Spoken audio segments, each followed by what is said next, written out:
गाबोनहाय मागि पूर्णिमा बे मागि पूर्णिमाखौ लोब्बा लाखिनानै दिनैहाय नैबेवहाय जिहेतु नैबेयाव क'क्राझार जिल्ला पर्बतजरा महकुमानि सिङाव थानाय नैबे जिहेतु दलंजरा नैबेवहाय अन्थाइ जिहेतु मन्दिर दङ बेवहाय जिहेतु बोसोरफ्रोमबो जिहेतु मागि पूर्णिमाखौ फालिनाय जायो।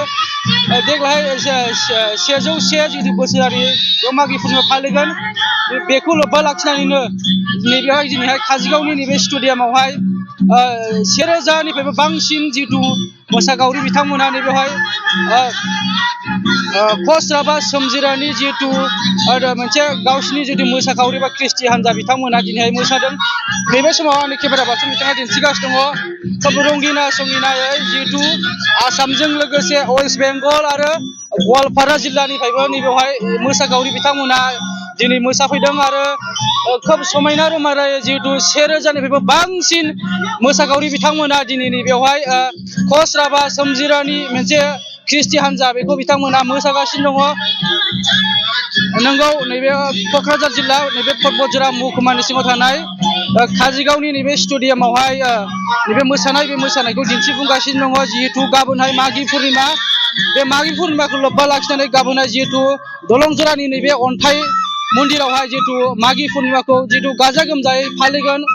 सानथामनि हाबाफारि लानानै बिथांमोना मागि पूर्णिमाखौ फालिगासिनो दं आरो गाबोनहाय जोबथि सान बे जोबथि सान बेबा दिनैहाय जिहेतु नैबेवहाय काजलगावनि नैबे स्टेडियामावहाय जिहेतु मोनसे कच राभा सोमजिरानि मोनसे ख्रिस्टि हान्जा बिथांमोना गुबुन गुबुन जायगा जेरै आसामजों लोगोसे वेस्ट बेंगल आरो गवालपारा जिल्लाजों लोगोसे आरो गुबुन गुबुन ओनसोलनिफ्राय जिहेतु नैबेवहाय 1000निफ्रायबो बांसिन मोसाखावरि बिथांमोना नैबेवहाय रंगिना संगिनाय जिहेतु नैबेवहाय मोसानायखौ नैबे समाव दिन्थिफुंगासिनो दं। आंनि केमेरा पार्सन बिथाङा मोनफ्रोमबो नुथायफोरखौ नैबे समाव नोंथांमोननो दिन्थिगासिनो दङ आरो आं नैबे समावहाय जिहेतु नैबे जिहेतु दलंजरा जिहेतु अन्थाइ मन्दिरनि जिहेतु मन्दिर कमिटिनि बिथां दङ आं नैबे समाव बिथांनिफ्राय मिथिना लागोन दिनैनि नैबे हाबाफारिनि सोमोन्दै जिहेतु मा फोरमायो नैबे समाव मिथिना लागोन। मा बुंगोन आदा दिनैनि बे हाबाफारिनि सोमोन्दै? बे हाबाफारिया जाहैबाय जोंनि प्रति बोसोराव जायो जोंनि बे मागि पूर्णिमा तिथिया बे क'क्राझार जिल्लानि माबायाव मा होनो बेखौ एसे आं बर'जों एसे माबा जायो आरो थेवबो जोंनि बे क'क्राझार जिल्ला जाय होनो खिन्थु बयबो जोंनि आसाम बेंगल भुटानसिम मानसि दं बेहाय।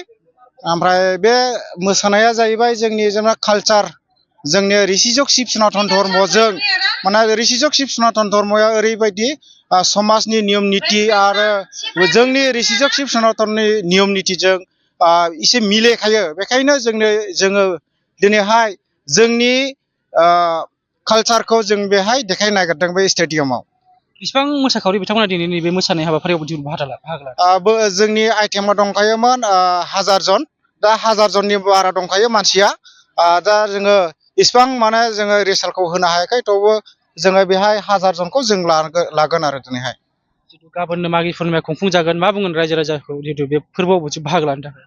जों रायजो राजाखौ ओरैबायदि सिगांनो जोङो जोंनि भक्त ऋषिजक शिब सनातन भक्तनि मानसिफोरखौ जोङो सिगांनो खावलायदों जाहाथे जोंनि बे एकताखौ जायो आरो बयबो जाहाथे फैयो भक्त बृन्दआ जोंनि बे मागि पूर्णिमायाव जाहाथे बाहागो लायो बेनि थाखाय जों सिगांनो खावलायनाय जादों।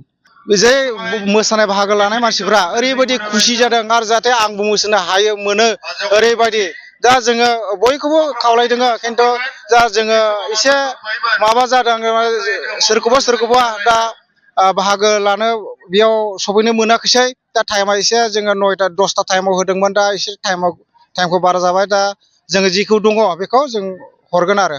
नोंगौ बिथाङा जिहेतु फोरमायबाय जिहेतु गाबोननि सानावहाय जिहेतु दलंजरा जिहेतु अन्थाइ मन्दिरावहाय जिहेतु मागि पूर्णिमा फोरबोखौ फालिगोन बेजोंनो लोब्बा लाखिनानै जिहेतु नैबेवहाय राभा हारिनि बा नैबेवहाय कच राभा सोमजिरानि मोनसे जिहेतु मोसानाय नैबे मोसानायखौ दिन्थिफुंबाय।